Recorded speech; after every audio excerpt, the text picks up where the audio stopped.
Hello everyone, welcome back to our channel. And for today's special guest, one of our ASBA wins inside the community is a total game changer. So this person at 52 years old was able to transition to becoming an Amazon VA after 2 months. Wala siyang experience, wala siyang background sa pag-VA. Ni pag-a-apply ata online, he hasn't, tried it before. But I'm excited about this story kasi this is something na we haven't done. We haven't featured anything like this before. So without further ado, I would like you to meet our guest for today, Mr. Joseph Hakalan. Woo! Tama ba, Joseph? Tama ba yung pronunciation ko? Yeah. Nice. All right. So, thank you so much, Joseph, for taking the time to share your journey here with us today and para sa interview na to. And for the viewers na, of course, watching this, hindi ka pa nila kilala, sino si Joseph Hakalan prior to becoming an Amazon VA? Yeah. Ako ay si Joseph ay isang pastor, no? And I've pastored 3 churches in Metro Manila and Mindanao. And then, ang last na pastorate ko ay nasa San Juan City, Metro Manila. And then, after that, in 2018, nag-relocate na kami dito sa Mindanao. Ito yung aking hometown. So full-time kang pastor before. Yeah, pero in between that pastorate years, naging naging life insurance agent din ako for a while. Pero mas marami kasi akong naging responsibility sa aking pastoral responsibility. So, yun, tinigil ko rin yung aking life insurance business. Oh, okay. Then, na-mention mo before when you shared na you started your own business then, right? And there were a series of misfortunes na nangyari. So, would you like to talk about it? Yeah, kasi ganito nangyari. No? Meron kaming fund kasi we were really planning mga several years ago na magre-relocate kami somewhere. Lalabas kami ng Metro Manila. And then when the time comes, yun na nga, umuwi ako dito sa aming hometown. And then nagtayo ako ng mga ilang mga structure para mag-start ng business. Kasi susunod yung wife ko after a year na nauna ako dito, susunod siya sa akin. Ang tawag dito? Ang magandang kwento, pagdating niya rito, nagkaroon ng problema kasi nadamay sa road widening yung building na pinatayo ko. So, ang laki ng gastos. And then, wala naman kami magawa. So, I have to build another building na medyo malaki din ang gastos. So, totally na-deplete kami. Tapos, tumatakbo. Nakaka-recover na kami for how many months? Bigla namang nag-pandemic. So, wala. Talagang, we were hit rock bottom. Pero, ang kagandahan nun, marami kami mga mabubuting kaibigan who supported us during these times of, testings na challenge ng aming buhay. So, yun. Ang galing. So, is that the reason why you considered going the freelancing route after all what happened with your family? Yeah, you know what? Ang nangyari kasi, siguro, gusto ko ikwento na yung daughter ko kasi, tsaka yung husband niya, working from home din sila, mga VA. Actually, concerned ko sila kasi sabi ko, mukhang uncertain yung yung trabaho nyo. Baka kasi at any time, I like it. Wala ng client. Sabi ko, tatagal ba kayo dyan? So, sabi ko, well, wala akong idea, no? And then, yun, one day, ito nga, during the pandemic times, papatuloy kami ng aming food business, pero wala talaga eh. Hindi strategic yung lugar namin. So, tapos takot din ako sa COVID. Oo, hirap iris. Ngayon, sabi ko, teka muna. Sabi ko, meron kaming malakas na internet. Meron naman akong laptop na pwedeng gamitin. Kinonsider ko na. Sabi ko, subukan ko kaya itong online freelancing. Pero wala pa. Nung time na iniisip ko yon, hindi ko pa alam itong ASVA. Okay. So, nag-apply ka na? Nag-start ka nang mag-apply on your own? No. Hindi pa din? Nasa likod lang ng isip ko yan. Oh, okay. So, naisip mo lang na, may internet ako, may laptop ako, but you really didn't do anything yet. Then, wala. Paano mo nalaman yung ASVA? Paano mo na-meet yung course ni Coach Lish? Ano kasi ako follower na ako ni Miss Lish noong February pa ng 2020. Actually, kasi yung daughter ko rin na nagsabi kasi na i-follow ko si Miss Lish kasi supposedly yung plano namin online selling, Amazon selling. That was the first plan. Pero nung nag-email ako kay Miss Lish, sabi niya, ito yung capital na kakailanganin mo. Sabi ko, mukhang mabigat na at this point. So, may pwedeng ibang gawing paraan, pero sabi ko, hindi muna ako magbe-venture sa ganun kasi mahirap din. So, yun.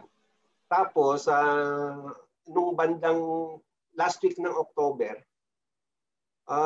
habang nag-browse ako ng aking Facebook, nakita ko may free webinar si Miss Lish. Attend nga ako rito. Ganon. Ayan. So, doon na, this history. So, nung mapanood ko yung kanyang webinar, nung sumama ako doon, sabi ko, wow, this is a great opportunity. Sabi ko, I think I have to consider na this time. Ayun. So, and then, tutuloy ko na, after siguro the following day, nagkukwentuhan kami nung kaibigan ko nasa US. Very supportive yun sa amin.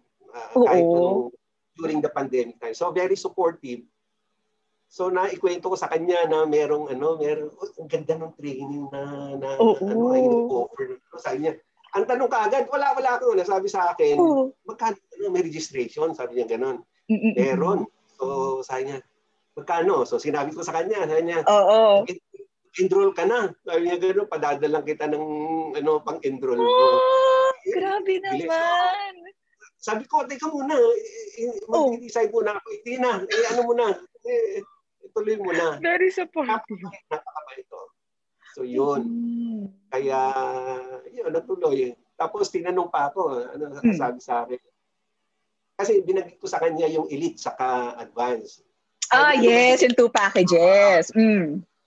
Sabi niya, ano bang diferensya ng dalawa? Sabi ko, yung isa may coach, yung isa, wala. Sabi niya, doon ka sa may coach para mas madami kang matutunan. Wow, so, yung pa talaga yung pinili niya for you na package. Okay. Napaka-generous. So, napakagaling. Tapos, kailan ka nag-enroll? Naalala mo pa yung date? Kung kailan ka nag-enroll? I think mga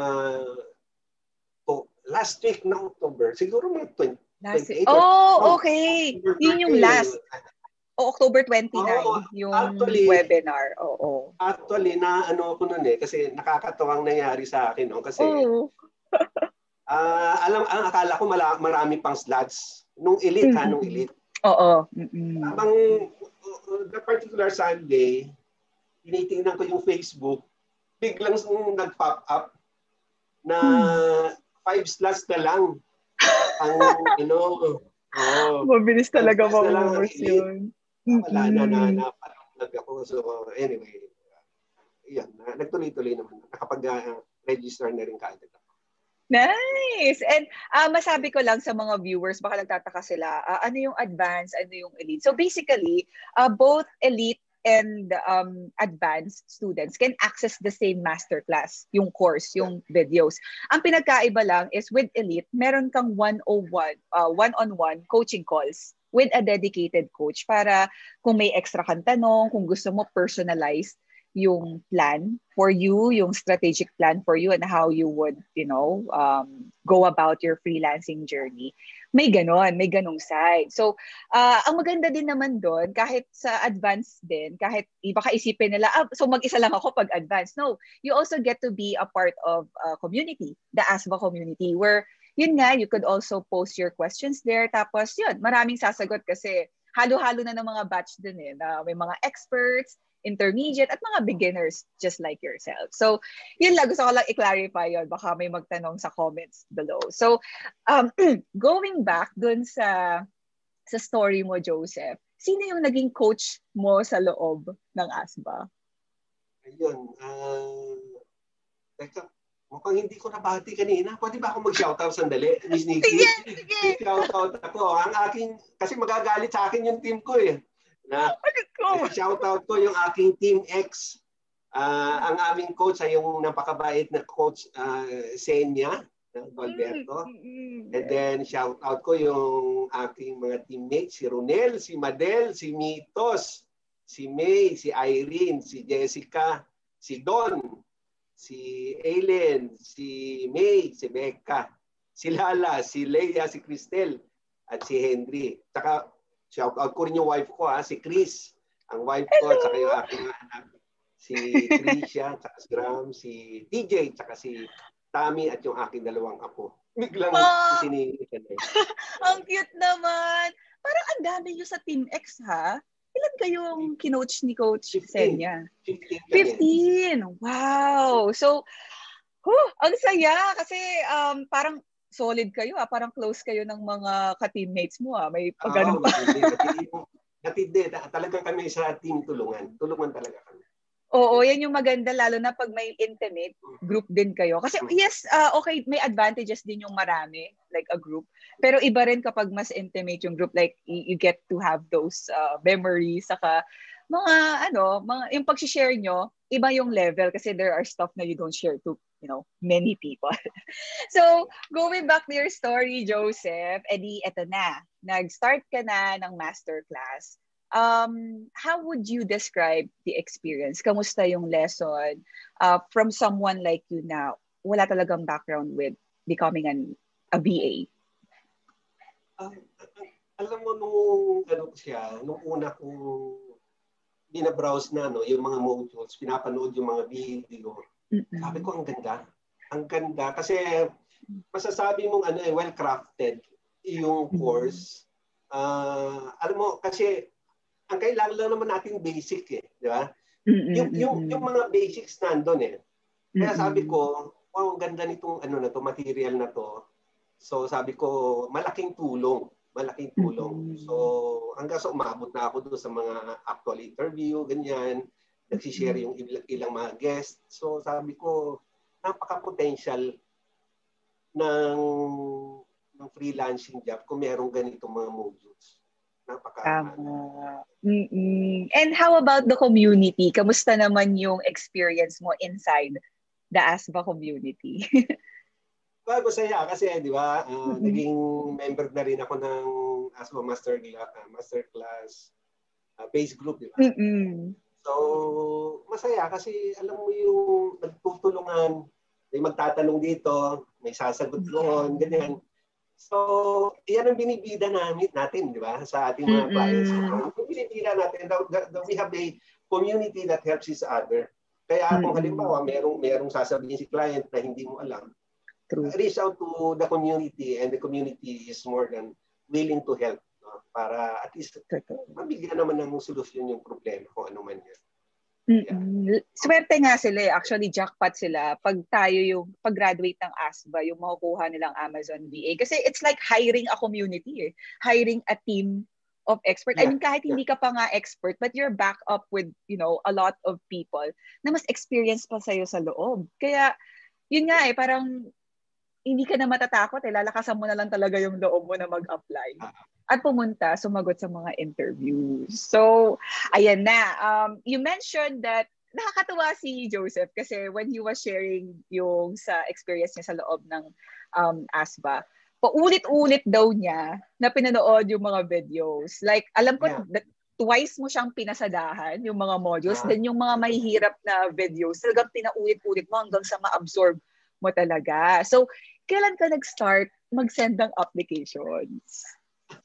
Ganito. Di ba nabanggit mo, twice ko siyang na-cover, no? Yung first time kasi, siguro advice ko na rin ito, no, sa mga nag-aaral ng module. Daanan lang muna. Daanan lang muna, and then take note, ganyan, and then afterwards, saka nabalikan para maganda kasi may acquaintance muna dun sa mga module. Sa pag binalikan mo na, doon ka na magtanong kung ano yung mga dapat mong matutunan doon. Kailan ka nag-start mag-apply? Yeah, ganito. Naglaro lang ako ng December. So I have to say na hindi seryoso eh. Kasi tinitingnan ko kung ano yung resulta pag nag-apply ako. Kasi hindi pa ako seryoso mag-apply noong December. Although kailangan ko na. Kailangan ko na rin yung nung client noong December. Pero gusto ko lang muna makita kung paano magre-respond yung mga clients pag nag-send ako ng application. So may isang nag-reach out sa akin. Ano siya, ang kanya negosyo is hindi sa Amazon. Ano siya, parang urban gardening. Oh, okay. So ang mga binibenta niya, mga hydroponic system ganyan.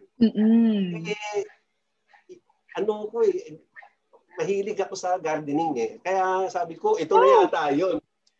So hiningi sa akin yung mga pictures na aking garden. And then nung makita na, wala na.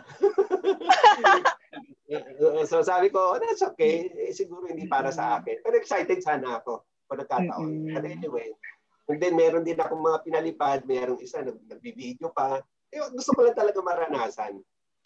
Pero na seryoso ko nung matapos ko na talaga lahat ng modules. Tapos, siguro mga second week ng January.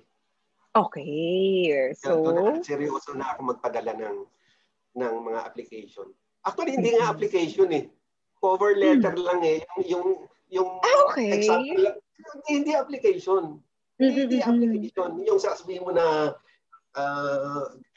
hindi eh.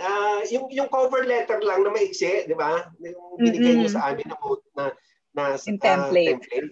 Yun lang, ikot-ikot lang doon. Iniikot-ikot ko lang yung aking... Pinapalitan mo lang, sa online jobs PH. Nandun lang. So, mga 2-3 paragraph, ayos na. So, so nakapag-submit ako ng mga total na 12 applications in, I think, 3-4 days. Wow. No? On the 4th day, may nag-reach out na. Nag-reach out na Ayan, hindi na ako pinakawalan. Yung isang yun. Talaga? Nag-click kayo? Yeah. Can you talk about, kasi we get this a lot sa mga, like ako rin, sa mga subscribers ko, and we get questions like, pwede pa ba kami dyan? Like, at a certain age, 50 plus na ako, like, I've spent my life in the corporate industry. Then, nagka-pandemic nga, they were let go. So, doubtful sila and fearful if this is something na kaya ko pa ba ng bandwidth ko. Na, syempre, kayo, mga bata pa kayo, mabilis pang matuto. Pero kami, syempre, kailangan mga pa, saka mag-catch up. So, may mga ganong ka bang fears din noon when you were applying? Kasi you sound very confident, Joseph, eh. No. Sanay lang akong, siguro dahil nga pastor ako. So sanay lang akong dalhin yung sarili ko. But at the back of my mind, talagang binabother ako nung idea na, teka muna, meron bang tatanggap sa akin sa edad kong to? Kasi November, nagdi-training na ako ng mga modules, di ba? And then, birthday ako ng November, 52 years old na ako from 51, di ba? Oh, so 51 kang pumasok, graduate ka 52. Oo, 52 na. Kaya nga, di ba, doon sa, sa senior ko, sabi ko, nadagdagan ng 1 taon yung worry ko. Yeah. Well, tinatanong ko yung daughter ko, sabi ko sa kanya, na, meron pa bang tatanggap sa akin sa edad kong to? Oo. Kaya lang nakapag-enroll na nakapag-register na ako tumatakbo na Pero at the back of my mind, sabi ko, teka muna, tama ba itong ginagawa ko? Sabi naman ng anak ko, ay nako papa, wala sa edad yan. Sabi niya, yung mga employers abroad, wala silang concern sa edad.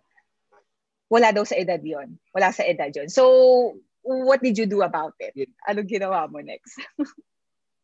Ay, hindi. Ano lang. Well, medyo gumaan naman ng konti aking pakiramdam na okay, so sige, kung ganun nga yun. You mentioned kasi na may mga nag-reach out sa'yo ulit after ka magpalipad ng mga cover letter and yun nga, sa Online Jobs PH. Kamusta yung naging takbo ng interview with your prospect? Ganito kasi nangyari. Nag-send out ako ng cover letter. Sinasabi ko lang na, kasi yung client ko ngayon, yung kanyang niche is barbecue equipments, barbecue tools. Ganyan. Okay. So, nung nagpadala ako ng cover letter, sabi ko, I love cooking. Yan. So, I love barbecue. Ginanong ko lang siya. Yung subject? Yung subject? Hindi subject. Sinama ko doon sa paragraph.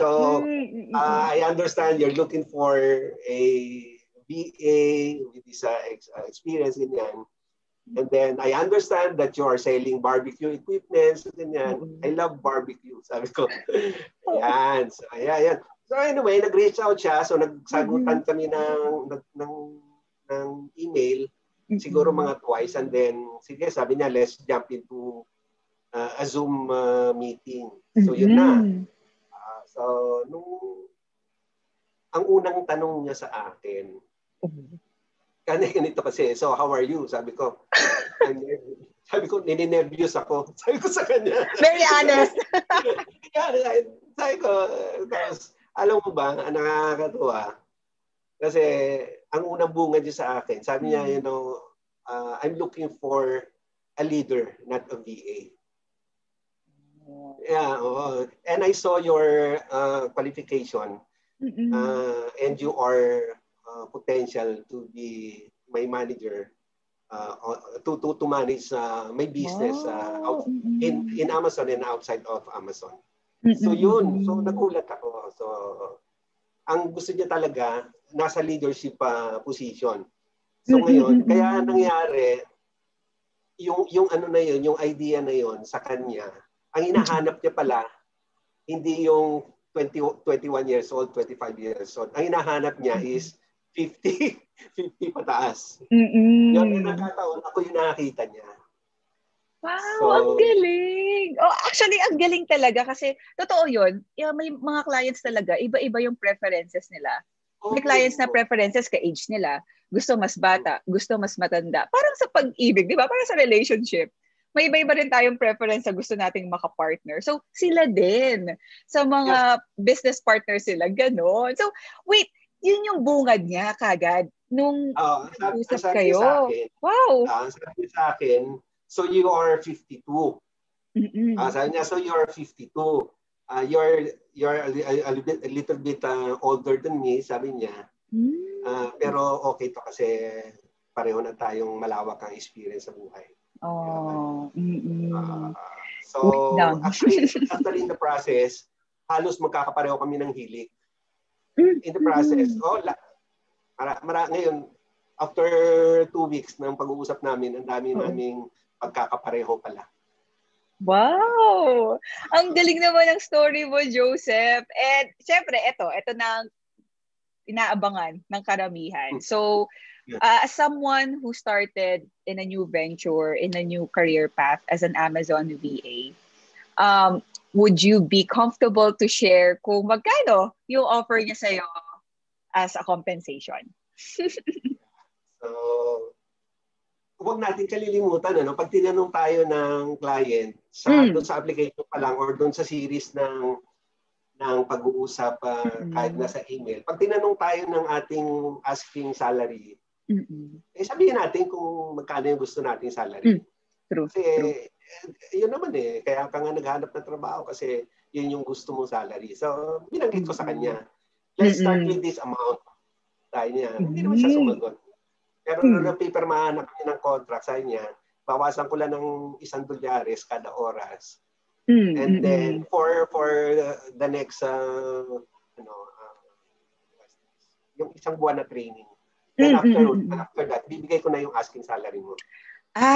Okay. Parang trial. May trial period kayo. No. Hindi trial. Sa training period. Training period.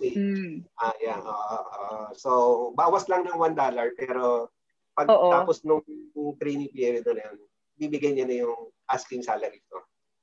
Which makes sense kasi right now he's parang he's training you pa, he's putting much effort. Unlike kapag after ng training, you're basically on your own, so hands off na siya, which is he would be more willing to pay the additional amount. Hindi maliit. Hindi rin ganun kalaki. Pero hindi maliit. Wow, and that's something na something to look forward to. Gusto ko yung sinabi mong advice na kung ano yung gusto mo, sabihin mo, be honest. Parang, kasi you paid for it. I mean, yung training mo, you invested for it. Saka, alam mo na yung basic eh. Imagine, since student ka ng ASVA, alam mo na may pagka-technical yung work natin as an Amazon VA. So, hindi siya basta-basta yung YouTube mo lang kung saan-saan. Well, I tried it pero hindi kompleto sa sa outside eh. Saka iba pa rin talaga yung may support kasi medyo maano si Amazon eh. Ma-technical talaga si Amazon. So imagine yung time na masasave mo sa kanila just because alam mo na yung foundation, just because alam mo na paano i-navigate yung sistema sa loob ng Amazon. And yun yung binabayaran nila sa iyo, yung convenience, yung pagmamanage ng business nila so that they could do what they love, they could be with their family, they could focus on the high functions of their business.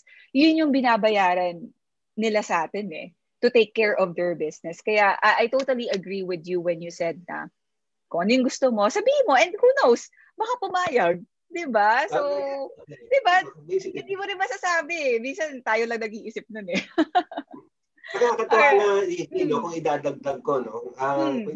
Nakakatawa kasi may dating sa kanila yung parang alam mo kung ano yung ginagawa mo. Like for example, nag-uusap kami ng ad campaign, o ano bang tamang term, ng PPC, nag-uusap kami ng PPC. No, so pinapakita niya sa akin yung kanyang data. So, ang yabang ng tanong natin sabi ko, what is your acceptable ACOS? Sabi ko sa kanya ganun. Parang alam tama ba yung tinatanong ko? But anyway, sumagot siya.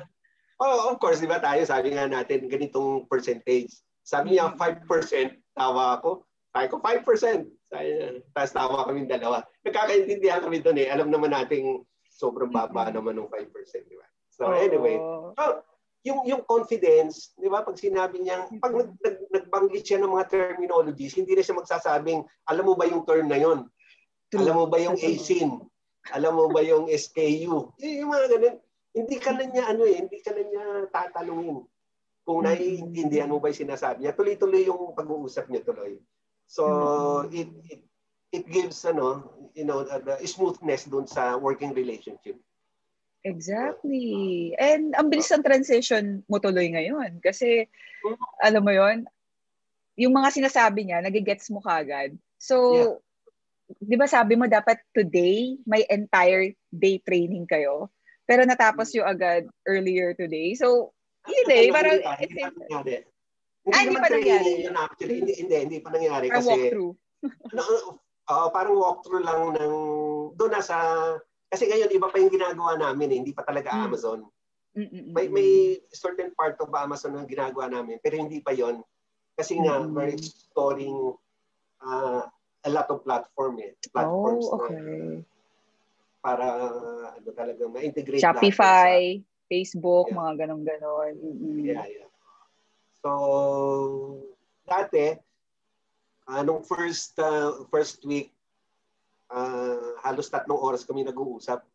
Ngayon nagmamadali na siya matapos. Ngayon 1 oras na lang.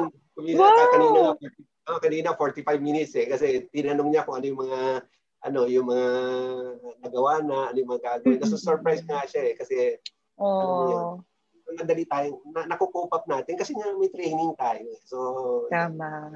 Wow. Totoo naman siya. That's great. So, eto, last question, Joseph.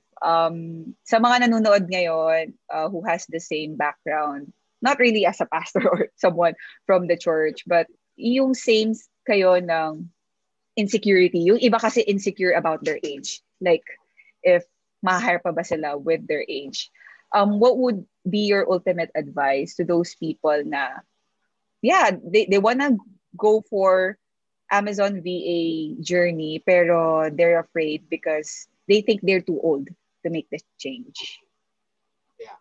Okay, pwede bang kasi although may kasulat ako kung ano yung mga gusto kong sabihin, siguro bibigyan ko ng emphasis yung yung bang kung naniniwala ka na mayroong Diyos, no?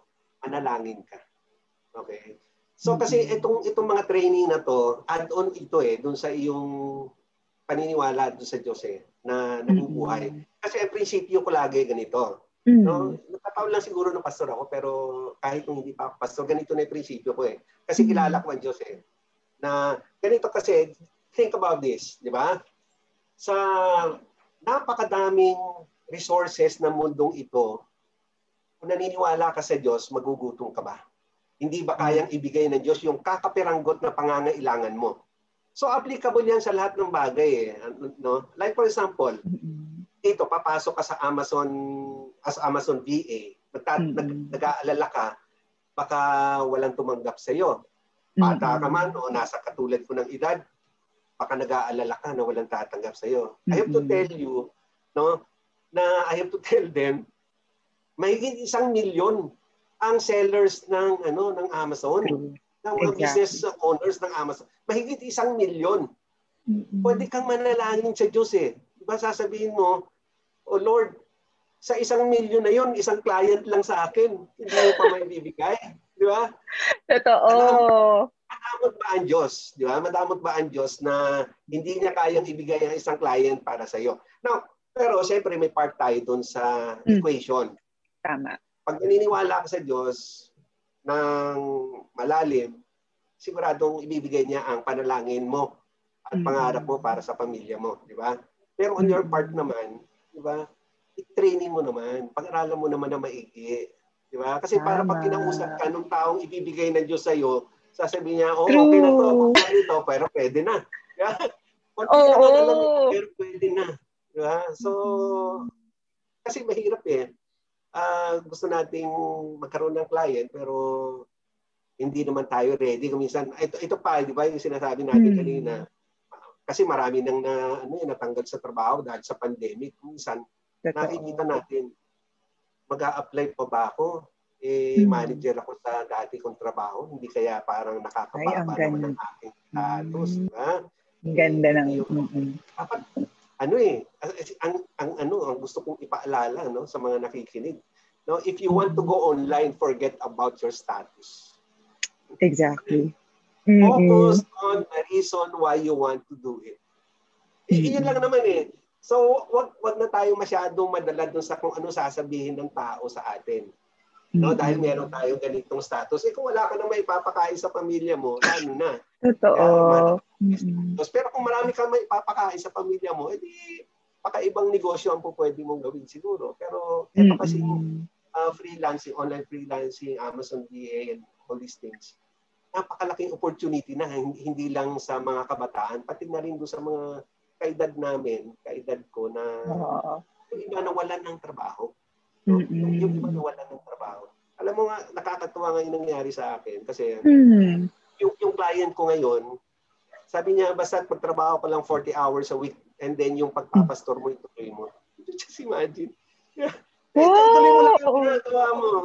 Tapos sabi niya, kung meron ka mga kailangan mo take ng day off dahil may gagawin ka sa pastoral ministry mo, tuloy mo lang. Sabihin mo lang sa akin. So flexible pala yung 40 hours mo po. Wow. Kaya Pwede ka magtrabaho ng madaling araw, pwede ka magtrabaho ng anong oras. So, ulitin ko, malaki ang siguro ilagay natin. Kasi ang glory lagi sa Diyos eh. Ako hindi ko masasabing magaling ako, pero magaling ang Diyos ko. Yun ang gusto kong sabihin. Tapos, doon sa mga pero kung humihingi ka sa Diyos, medyo galingan mo rin yung iyong pag-training ng iyong sarili. Kasi papasok ka sa isang mundong hindi mo alam eh. Di ba? Papasok ka sa isang mundo na hindi mo alam. Ito pwede bang, di ba, ganun-ganun lang. So, kung gusto mong biyayaan ka ng Diyos ng magandang kliyente, paghirapan mo rin. Tama. Ang ganda.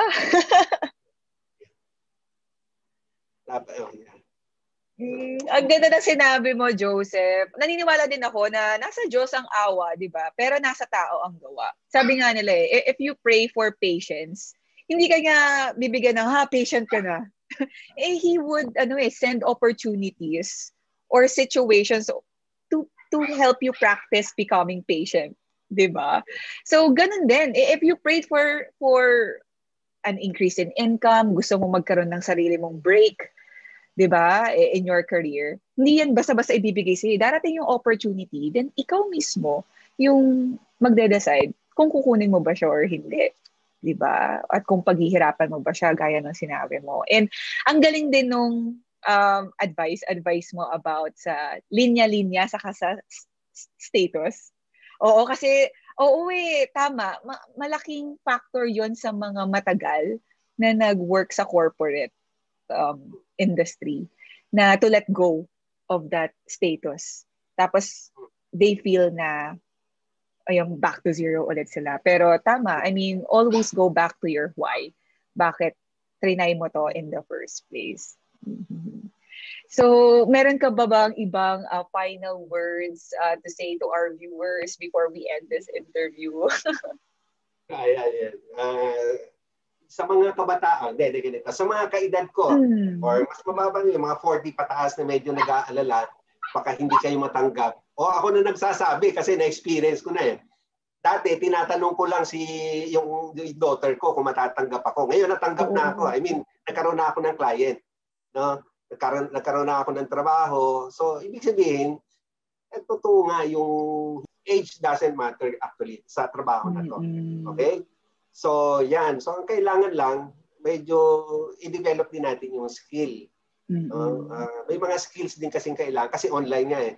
Baka nag-a-apply ka ng GA online, hindi ka marunong magbukas ng internet. Mukhang, baka hindi para sa iyo, di ba? Oo. Pero, kailangan din, kasi di ba kailangan mo may mga spreadsheet and so on. Kailangan pag-aralan na. Kasi kamukha yung paggawa ng portfolio, di ba? Alam mo naman, napakahalaga ng portfolio kasi ako, covering letter at portfolio. Diba? Wala akong mailagay sa portfolio ko. Kaya kung ano-ano na lang pinaglalagay ko, yung nilalagay ko na pwede, nagluluto ko, and then all of a sudden, yung client ko, sabi niya, nung makita niya yung isang picture, sabi niya sa akin, so, you're playing golf. Yun ang unang napansin. Alam mo kung bakit niya tinanong yon? Kasi naglalaro siya ng golf. Commonality agad. Nagkaroon na kaagad ng connection, di ba? And so on. So anyway, sa mga kabataan, ito naman, ang siguro advice ko, seize the opportunity. Kasi sayang eh, marami ayaw na nung pumapasok sa opisina, di ba? Meron din mga opportunity online. Tapos, nasa kanila yung information technology, ganyan. So, kasi yung client ko, tinanong ako eh. Sabi sa akin, paano nga pala yan? Sabi niya, sanay ka ba sa internet, sa computer? Ang sagot ko naman sa kanya, I have the adaptability of a millennial, but I have the maturity of a senior citizen. I love it! Pumatok na naman yung sagot ko. So, tuwan-tuwa naman siya. So, di ba? I mean, yun, sa mga kabataan, i-seize nila yung opportunity dahil mapalad sila eh, na maraming opportunity para sa kanila na itong mga trabaho katulad nito. No? And then mag-ipon.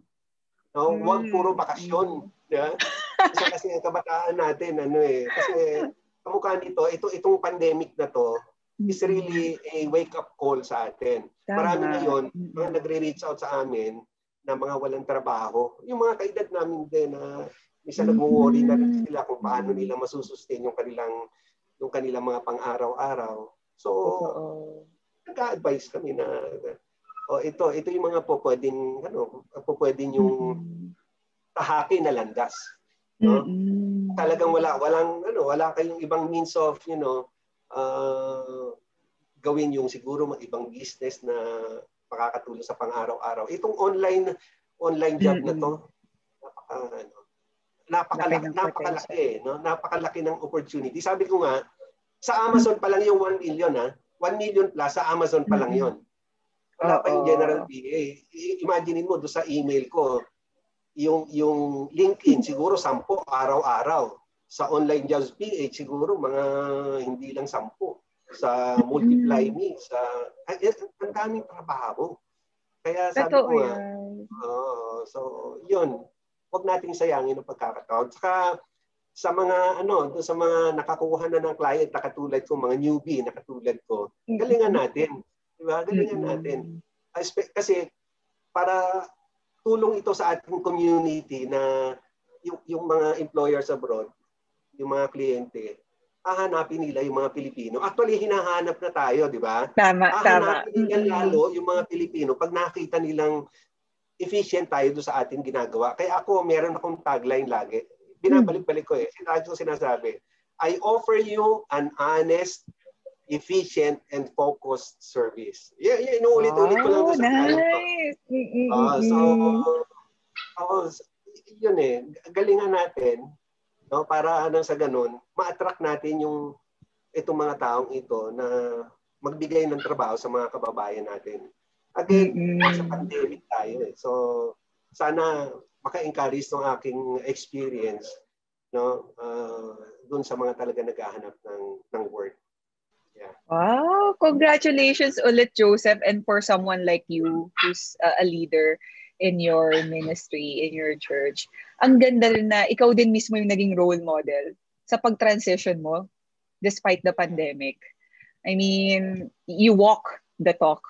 And for our viewers out there who are wondering or curious on how you could gain the same skills, the same knowledge that, helped Joseph get his very first Amazon client, just check the description box for the link of the Amazon Masterclass. And nandun na lahat, kung ano yung modules, kung ano yung itatackle, everything, pati yung price, and kung gaano katagal yung course. So, again, check the description box for that link. And again, thank you, Joseph, for sharing your story. And sa mga nanonood, sana natuto kayo at nag-take down kayo ng notes. Grabe, siksik, liglig at umaapaw yung mga pangaral at advice ni Pastor Joseph. And thank you so much for being the light, for being, a source of inspiration to a new, to a generation of people. For sure, ibang tao yung makaka-relate sa iyo ngayon sa stories natin. Yung mga maraming pinanghihinaan ng loob, mga akala nila, after kong ibigay yung 20-30 years ko sa isang kumpanya, here's what I got. I got laid off. Now, they have a source of hope na, okay, there's no harm in trying. There's no harm in starting out. And thank you so much. And yun nga, if you decide to join the ASVA Masterclass, you get to meet us inside. Talaga akala ko celebrity. Us inside the community. And we'll be rooting for you. We'll be waiting for you. And we hope to see you inside. Thank you guys for watching. See you next time. Bye. Thank you. Alright. Welcome, Nikki. Welcome. Salamat. It's an honor talaga na in-invite mo ako for this interview. Ay, honor din po sa amin. Tayo ng encouragement.